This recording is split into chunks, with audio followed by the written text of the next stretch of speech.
Welcome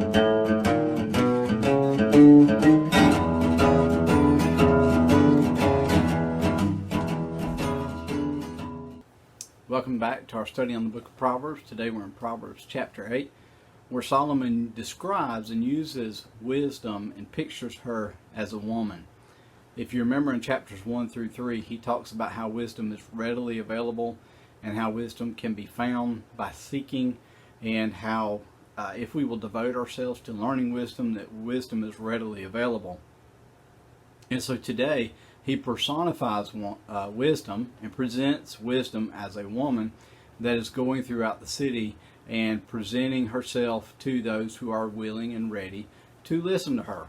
Now, I think this is in a direct contrast to what he just presented in chapters 5 and 6, where we looked at last week, where he presented Folly as a woman. And Folly was this woman who was trying to get this young man to engage in all sorts of behavior that would potentially ruin his life. And so Solomon now flips the switch, and here's wisdom presented as a woman. And so he uses this type of literary genre, if you will, throughout this book. And I know I didn't just use the right word there, but as he's trying to get his sons and get the young men of Israel, those who he is writing to see the potential for wisdom and to see the ease with which they can gain wisdom as they seek it in their life. And so it's an interesting perspective as we look at this passage and as we consider some of the decisions that Solomon himself made. And so this woman is presented as wise and as someone who's pursuing after God. And as we understand this, we know that Solomon himself initially requested wisdom early in his reign as king. And then we see some things that he did in his life that were obviously without wisdom. And so as you take those things and put them together, I think you can see that he is appealing to his sons to avoid the pitfalls that he fell into. So we're going to jump in Proverbs 8. And the first thing we're going to read is verses 6 through 11. And this is wisdom as a woman speaking to Solomon's sons. And this is how he writes it. Listen, for I speak of noble things, and my lips say what is right. For my mouth tells the truth, and wickedness is detestable to my lips. All the words from my mouth are righteous. None of them are deceptive or perverse. All of them are clear to the perceptive and right to those who discover knowledge. Accept my instruction instead of silver, and knowledge rather than pure gold. For wisdom is better than jewels, and nothing desirable can equal it.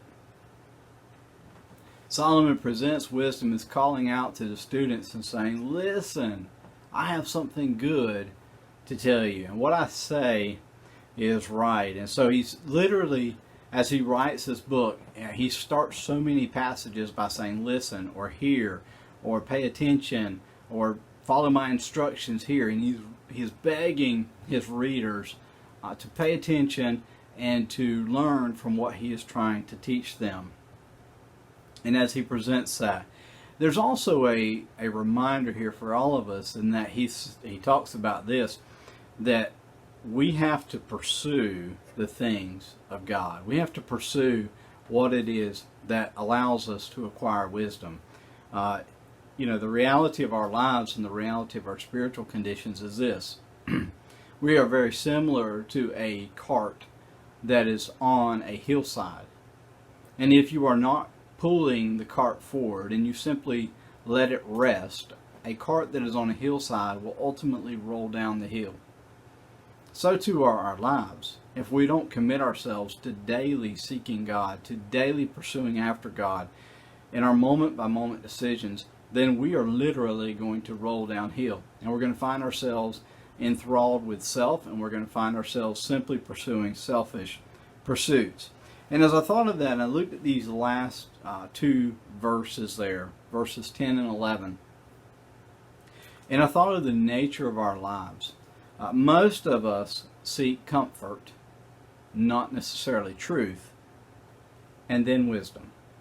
In other words, we want to first feel good about the circumstance or the situation in which we find ourselves, or this the based on the decisions that we've made. I think about vehicles or houses, and if you're an adult like I am, then more than likely in your life, on more than one occasion, you have experienced what is called buyer's remorse, where you bought something and then you looked at it and said, why in the world did I do that? Either the cost of it, the style of it, whatever it may be. And so a lot of times then we say, oh, I need some help in figuring out how to deal with this item that I bought.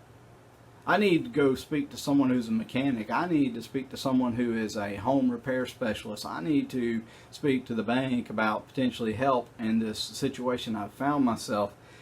But most times we make our decisions based on our comfort, and then we seek wisdom. And Solomon is giving us the inverse of that here. And look at what he says. Accept my instruction instead of silver. And I think about this. Most of us, if we're offered money, and by the way, there's no free lunch, I understand that, but if we're offered money with no strings attached, we take it. But Solomon in this case is saying it is more important to take instruction than it is to take silver. Most of us have this attitude. I have this attitude where give me the silver and then I'll go find the wisdom to spend the silver. But Solomon is telling us when we do that, we actually have ourselves backwards. And look what he says here. He says, accept my instruction instead of silver, and knowledge rather than pure gold. I mean, this is a ridiculous statement on the surface. Solomon is saying better to be without gold and have knowledge. Now, we would say that. I say that. But to pursue that in our lives is a totally different reality. And I think about some of the things that I have seen with students and things I've seen with parents and things I've been called into as a parent myself, that the temptation is to get kids to get silver, get gold, and I'll help you get the wisdom you need. And a reminder there is most things are caught and not taught. In other words, the behaviors that we see exhibited in the lives around us are the behaviors that they are seeing exhibited in our life. Most of us seek to be filled, and then we seek wisdom. Most of us seek pleasure, and then we seek wisdom.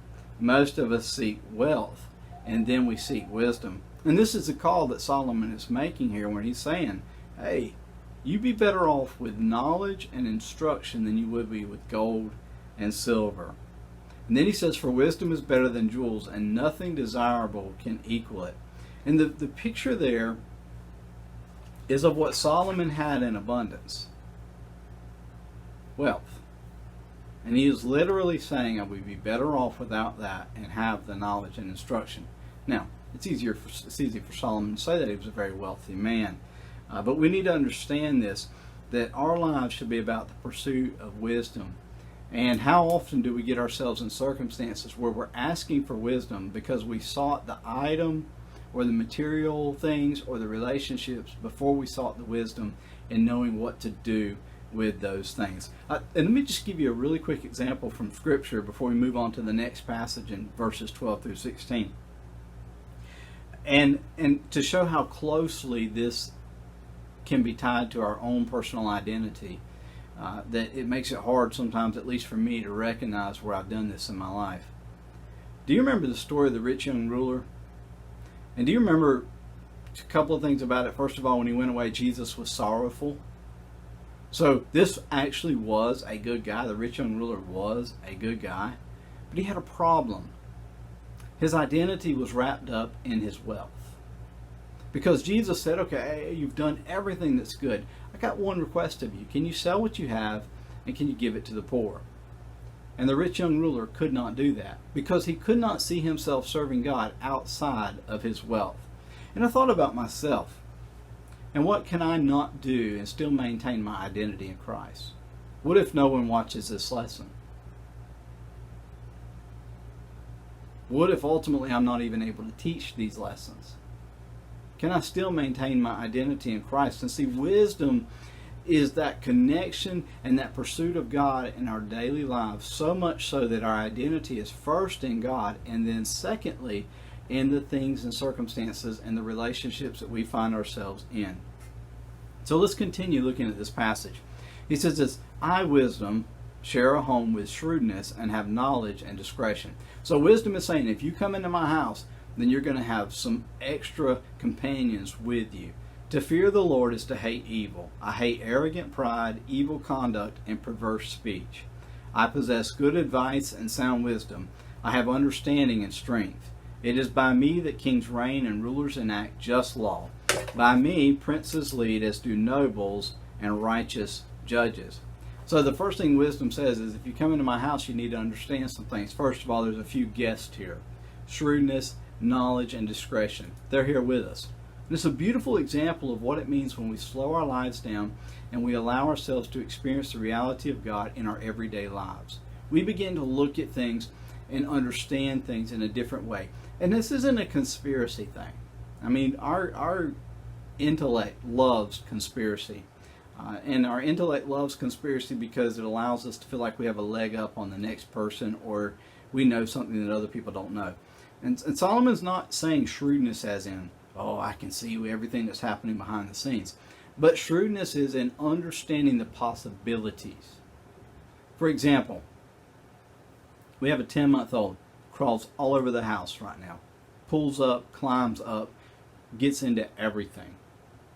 One of the realities that we have learned is, and this is a shrewd thing, this is a smart thing, this is a realization thing, is that we need to keep the laundry room door shut. We need to keep the laundry room door shut because in there is the dog's food and water. And that fella loves to get in there and create havoc in those places. Now, that's simply something of having paid attention to the child and knowing his possibilities. Well, think about our lives. Think about maybe the way we react to certain people, maybe the things that upset us, maybe the things that cause us to act out of turn, or to act in ways that we later on regret. And are we paying attention to those things? And that's what Solomon is saying, is that when you come into the house of wisdom, and if you live with my 10-month-old, you would quickly learn some other things too, about keeping things picked up and keeping doors shut. And that's literally what he's saying, is when we allow ourselves to invite God into every circumstance and moment of our lives, then we are allowing ourselves to see the potential for other realities in our lives. And he goes on to just say, here's how you know whether or not you've invited yourself into wisdom's house. Whether or not you're in wisdom's house. Arrogant pride. You recognize it, you're pushing it out the door. Evil conduct, perverse speech. And the idea there is of someone who says something with a second level of intent, with a harmful sarcasm, cutting, and an underhanded way of speaking. And then wisdom says, this is what it looks like when you're participating with me on level ground. I have understanding and strength. And then wisdom says this, it is by me that kings reign and rulers enact just law. In other words, wisdom is saying, when you are in my house, you're going to see behavior that is fair. And every time we see fair treatment, we are seeing wisdom enacted. Then wisdom, as this woman goes on to say, by me princes lead, as do nobles and all righteous judges. Now, this doesn't mean all people that are in leadership are enacting wisdom. But what Solomon is saying is, when those in leadership are doing what is right, they are being fair, they are being generous, they are being righteous, they are doing what is good, then you can believe that wisdom is present. And in some way they are acknowledging God's presence, whether that's a dependence upon others, whether that's asking advice, whatever it is proof that God's presence is there and that they are acknowledging their need for wisdom. Then he wraps up this passage by speaking about fulfillment and acceptance. And so look at verses 17 through 21. This is the third passage that we're going to look at today. Wisdom says this, I love those who love me, and those who search for me find me. With me are riches and honor, lasting wealth and righteousness. My fruit is better than solid gold, and my harvest than pure silver. I walk in the ways of righteousness, along the paths of justice, giving wealth as an inheritance to those who love me, and filling their treasuries. Now, we love that verse 21. I do. Maybe you don't, I do. Where wisdom says, giving wealth as an inheritance to those who love me, and filling their treasuries. But you can't understand and take verse 21 without also understanding verse 19. when it says my fruit is better than solid gold. So the wealth that wisdom is promising is not necessarily financial, material wealth. The wealth that wisdom is promising is a correct relationship with God, a correct need of our dependence upon God, and a correct relationship and care for each other and for our neighbors, as Jesus would describe them. And this is how she says it. I love those who love me, and those who search for me find me. And I think about how often in my life I simply do what is convenient. I simply do what works for me. I simply go and make my decisions based solely upon how I feel and how I want to feel. Wisdom invites us into another house where shrewdness is there, where kindness is there, where knowledge is there and discretion is there. And as we go into wisdom's house, we're presented with a whole different possibilities, a whole different realm of possibilities. And I equate this along the lines of what Jesus said in Matthew chapter 5 when he began to speak of the Beatitudes. Blessed are the poor in spirit, for theirs is the kingdom of heaven. What does that mean? Well, it means that when we accept the presence of God, the reality of God in our world and in our life, we begin to experience things differently than we did prior. The things that we felt were absolute necessity are no longer necessity. And Solomon describes that by saying it's better to have wisdom than to have gold. And Jesus said, blessed are the meek, for they shall inherit the earth. Those are the same. Those are parallel statements because it is a recognition of God's presence and God's power that allows us to believe and to understand what it means to truly inherit the earth. And here's how wisdom says it. Let me read it to you. With me are riches and honor, lasting wealth and righteousness.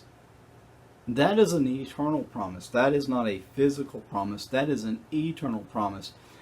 Speaking of who God is and our relationship with Him. Some people might perceive that God's wisdom is only for those who are already wise, educated, intellectual, high and mighty, whatever it may be. But Paul in the Corinthian letter rebuked that when he said, hey, if you guys got a squabble amongst you, don't call the rich man in there to settle it. Call the simple man in there. Let him settle it. He'll have enough sense to make that decision. And this is what we're called to. The wisdom of God loves the seeker, loves those who pursue after God's wisdom. And as we seek God, He blesses us with His wisdom. There's so many things we can do in this regard, but the simplest thing is this, is to say in my daily decisions, how am I seeking to honor God?